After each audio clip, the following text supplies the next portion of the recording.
This lesson introduces virtualization. And typically when we think of virtualization, we think of server virtualization, the ability to create many different virtual machines on a single piece of physical equipment. This allows us to run multiple operating system instances and therefore different roles without requiring many different servers.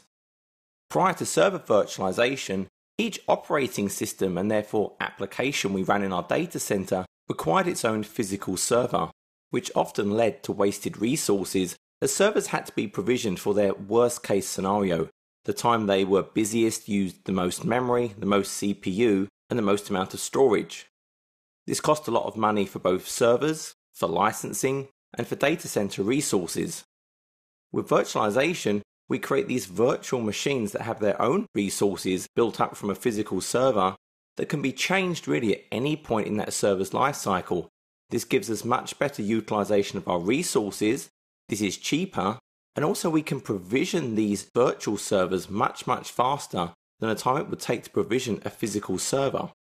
But server virtualization is not the only type of virtualization.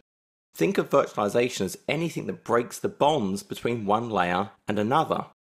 So server virtualization breaks the bond between the operating system and the hardware.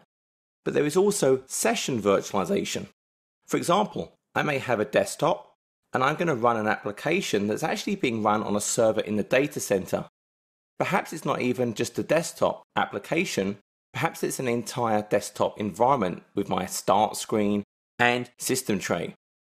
Right now I'm actually connected to a VDI environment. I'm running Windows 8 here. This is actually a virtual machine, which I can see because I'm using the Hyper-V network adapter, running in the data center. So that's one type, that's a desktop virtualization, VDI, a separate VM for each of the currently connected users running a client operating system. But session virtualization means that I can publish applications to all those desktops. Here I'm going to launch Paint. This is actually running on a remote desktop session host. And it looks like it's running locally on my desktop. It's interacting, moving around on my local desktop, but in reality it's running on the remote server.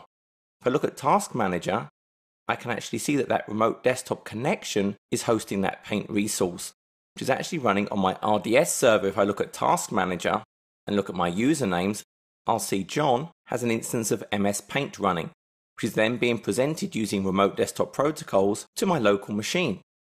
So this is an example of session virtualization.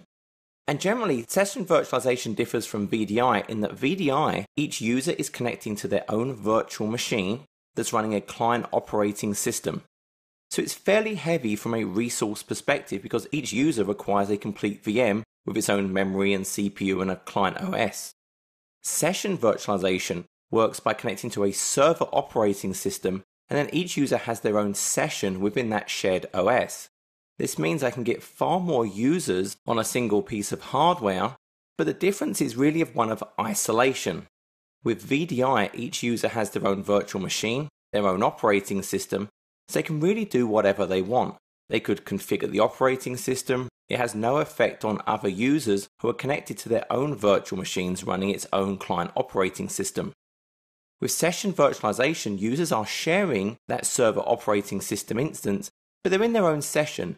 They can't see the work of other users, but they are sharing the OS. This means you couldn't go and reconfigure the OS or reboot, you would affect everyone else.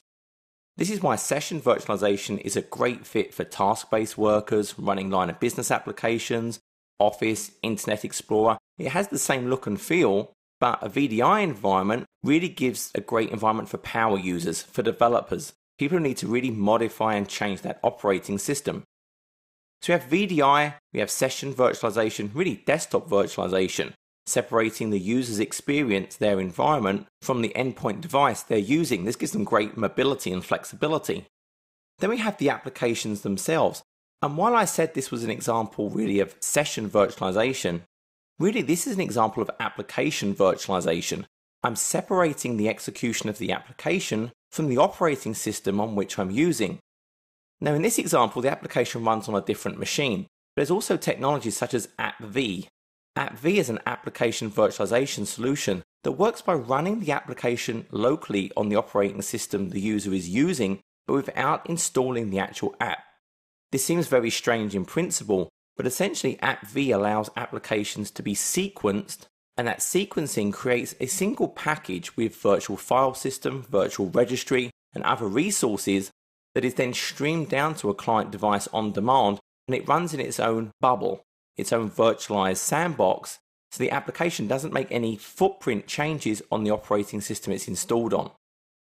This is a great solution for very, very fast delivery of applications and for solving app-to-app compatibility challenges.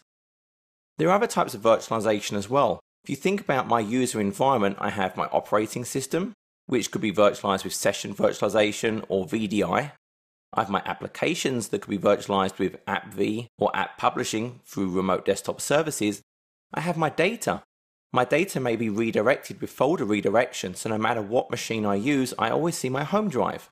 I see my profile.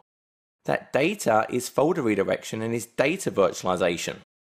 My profile I just gave an example of might be using roaming profiles or UEV, user experience virtualization. That's separating my profile from my operating system. Once again, it's virtualizing that component. So it's any time we break these bonds, and often you'll see all of these things come together. Anytime I require some kind of user experience virtualization, I'm going to use nearly all of those technologies together. Now, often when I think about virtualization, we think about our on-premise solutions. Hyper-V, for example, for our machine virtualization. But the public cloud is getting more and more focus. For example, Windows Azure is the Microsoft cloud-based solution that enables us to run virtual machines in the cloud in its infrastructure as a service offering, but also I can run my custom applications I've developed based on the Windows Azure platform using its platform as a service. I may even have a hybrid scenario. So hybrid is where I'm running some of my resource on-prem, some of it off-prem in the public cloud, and even being able to move resources from one to the other. Hyper-V and Windows Azure work very well together, that they use the same virtual machine format. I can move virtual machines between Hyper-V and Windows Azure without having to change them. This concludes the lesson on the basic types of virtualization.